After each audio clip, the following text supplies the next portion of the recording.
Hey guys, it's Francine Simone, and today I am here with the Q&A. I know last month I said I would do a Q&A, and this was like at the beginning of last month, and it's taken me a whole month to get to it, but nonetheless, here we are, here I am. Let's get to it.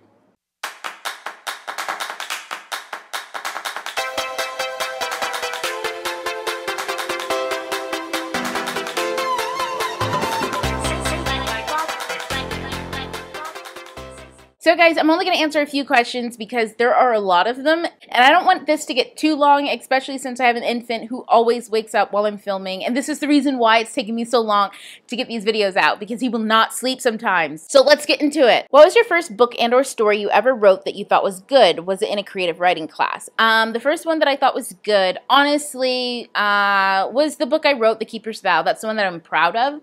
Everything before that was me trying to get good, and even the first draft of The Keeper's Vow was like, oh my god, this is horrible, and I really worked it until it was good, until it was great, something I could be proud of and actually share with other people. I did start that while I was in a creative writing class, but only because I had a teacher who was like, I don't care what you write, just write your authentic you, write yourself, you write what you want to write, and we'll work on you becoming a writer based on that. So it wasn't because of like the traditional creative writing classes. He was a very untraditional teacher. So I'm really blessed, hashtag privileged, to have had that dude, Alan Heathcock. He's an amazing, amazing, amazing teacher and an amazing author. So yeah, favorite hobby other than reading and writing. I love to do bullet journaling, but that's actually, that's not a hobby. Actually it is. I like stationery. Is that a hobby? I love buying stationery stickers and using them. Drawing, doodling, but that's kind of like writing, but it's not writing in the like traditional sense. It's more like note writing and or organizing. Organization, that is my next favorite hobby. That's so lame, but I'm sticking with it. So how many more babies and books do you plan on birthing? Babies, I'm done. So books, I plan on having a long career with books. 5 different series that I have planned out for the next 5 years to kind of start and or start working through. So that's a lot. It's going to be a really busy schedule, but I'm super excited. My agent's super excited about it. And yay, let's pray for my sanity. Since you have kids, do you have any advice on how to get kids into reading? One of my biggest things is read every night, read at nighttime, read at bedtime, read 1 book a day. My kids love reading, or at least my kid. I have a 4-month-old and he could care less. But my oldest does love to read. He loves books. He loves everything about books. But I think the biggest thing is don't read what you want to read to them. Read what they're interested in. And sometimes that is not something you want to read or care about at all. But just follow their interests as they get older. Be animated when you read. Have fun when you read. And make it something fun that you do.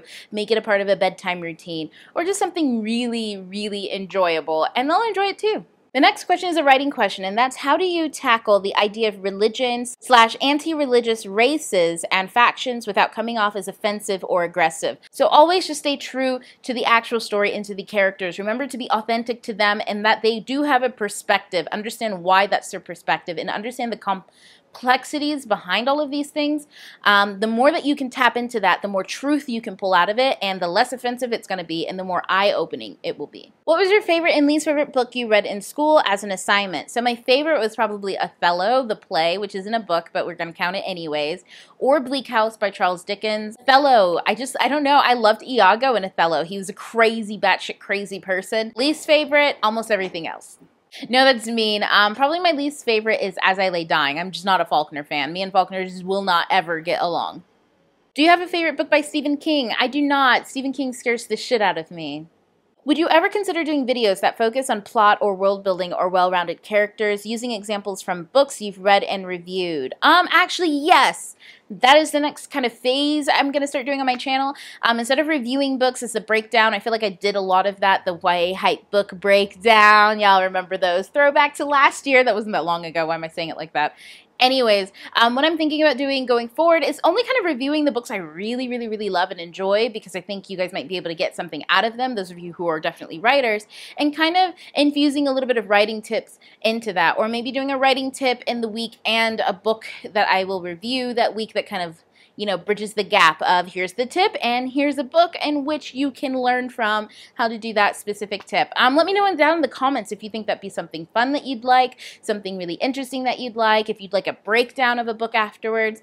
Just let me know your thoughts on that down below. That's something I'm playing around with because I kind of want to shake things up a little bit. I don't want to review books that I don't like or think are mediocre. I only want to really review the ones that I think are not only just amazing, but also can be utilized as tools for people who want to learn how to write. So again, let me know down in the comments below, what do you think? Have you ever tried to get published the traditional way? I'm about to start the querying process and I'm terrified. Okay, so twofold question. With my first series, the Guardian series, it is an urban fantasy, and I wrote it and finished it right when everybody was screaming that paranormal romance and all of that stuff, vampires and everything, is dead. I mean, like, you could not tell someone that it was that and they would be like, sorry, no, I don't even want to try it, read it, I can't sell it. I did query it and I got back from a few people. They said, we just can't buy this, no one's gonna buy it, sorry, do you have anything else? And I was like, I don't, I just finished this. So I set that aside and I just self-published it because I knew there were actual readers out there who wanted to read it. Plus, I really wanted to learn a lot more about publishing and about everything dealing with it since I am an author. And the difference between a writer and an author, I would say, is a writer writes books, but an author is a business person. So I wanted to learn the business side of being a writer / author.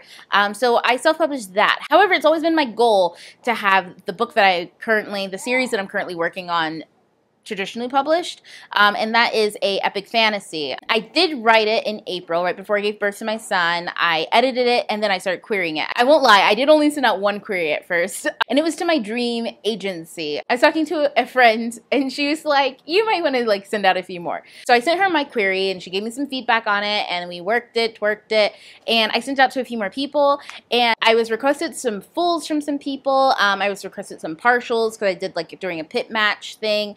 And then come April, this was starting in May is when I sent it to my dream agent. They requested it at the end of May, and then at the beginning of June, I sent it to some other agents, and then at the beginning of August, I got my first offer of representation, and that was amazing. I loved the agent who offered. It was just awesome, awesome, awesome. And then I got my second offer of representation, and that one came from my dream agency, and I was through the roof. I had a checklist of things that I had to go through and really think about, because I really wanted to pick the right person for not just me, but for my career and for my books and overall what was important to me. And I did finally make a decision, and so yay, I am agented with New Leaf. Susie Townsend is my agent, and I'm super excited to be working with her. I'm super excited to be a part of New Leaf and all of that jazz. All the people in New Leaf are amazing. And so if I were to say something about querying, don't be terrified of it. Embrace it. When you come into something scared, you're gonna react to everything. You're going to be thinking about it negatively. So go into it with some confidence. Go into it, knowing what you want out of your career as a writer, what you want from your agent. Know all of those things, and then narrow down your list to actually who you want to be your agent. If there's one thing that I can say, is it's very important to know what you want. If you don't know what you want, you're going to write a query that kind of sounds like you don't know what you want or know what your book is about or what your brand is, and it's just not going to touch someone else the way that it does when you know. So do that, be confident, and go forth and conquer. Why did you start YouTube? So I started YouTube as a way to connect with other people who like to read books, the same books that I like to read and the same books that I like to write. You really can't, after you finish writing a book, the only person who knows about it is you. So the only way to really connect with other people is to find out where other people hang out and to talk books. And I mean, to be honest, I don't really pimp my books. All I do is want to connect with other people, and I have so much fun doing that, and I've learned so much. I've made so many different kinds of friends.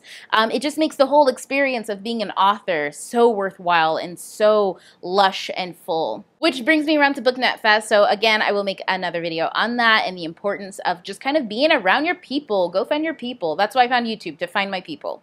So let me know a little bit more about your writing process. Do you outline when you write? I outline after I've conceptualized quite a bit, but most of what I do is conceptualizing in my head before I write. The outline is just a way for me to organize everything, to know what goes where, when goes where, to kind of fit pieces of a puzzle together. But I have to have all the pieces of the puzzle, that's me conceptualizing, and then I put the puzzle together so that I can outline and kind of transcribe what I see, the picture. Ooh, that's good. Okay, and so the last question I'm going to leave off on is, how do you balance being a mom and being a writer and doing YouTube videos? As you can see, the answer is I don't. Let everything go. Take a deep breath and just do what you can do when you can do it. If you commit to the things that are important to you, like for me, being an author is important to me. I am committed to that. That means that my mind is on it 100% of the time. And then when my mind needs to be on my children, it's on my children. But it's easy for me to shift back to what I need to do as an author. So just like put some boundaries into place, expect them to behave in a certain way, and soon they will follow suit. That doesn't mean that it's going to happen in one day. It's going to take weeks and weeks of essentially new training to get your kids to be quiet while you film, to, stay out of the room when the door is closed, or to ask before they come barreling in with lots of news, that's like startling, to say, excuse me, it's all just things that we have to do as people. They wouldn't do that to other people, so they probably shouldn't do it to you. It starts with you. So how do I, organize it all? I don't. I just go a day at a time. I figure out what's a priority that day. I try to get it done. I don't beat myself up when I don't. And you know what? I just let life take its course. Be positive and happy about the things that you have to be positive and happy about. And the things that you don't have to be positive and happy about, just make the change. Don't talk about how much you hate them. Talk about what you love. Talk about what you like. And let everything else kind of go. So am I saying that, it's 100% possible? If you're not doing it, be ashamed of yourself. Of course not. Figure out what it is that you want to do. And then just, hold on to that. Make it a priority and do it. My battery died. And guys, thanks for the Q&A questions. I will do another Q&A question answer thing some other time and try to finish off all those questions, or continue to do them on the Instagram stories. Either way, I'm going to answer all the questions eventually. But for now, T2IL, ta-ta for now. Bye.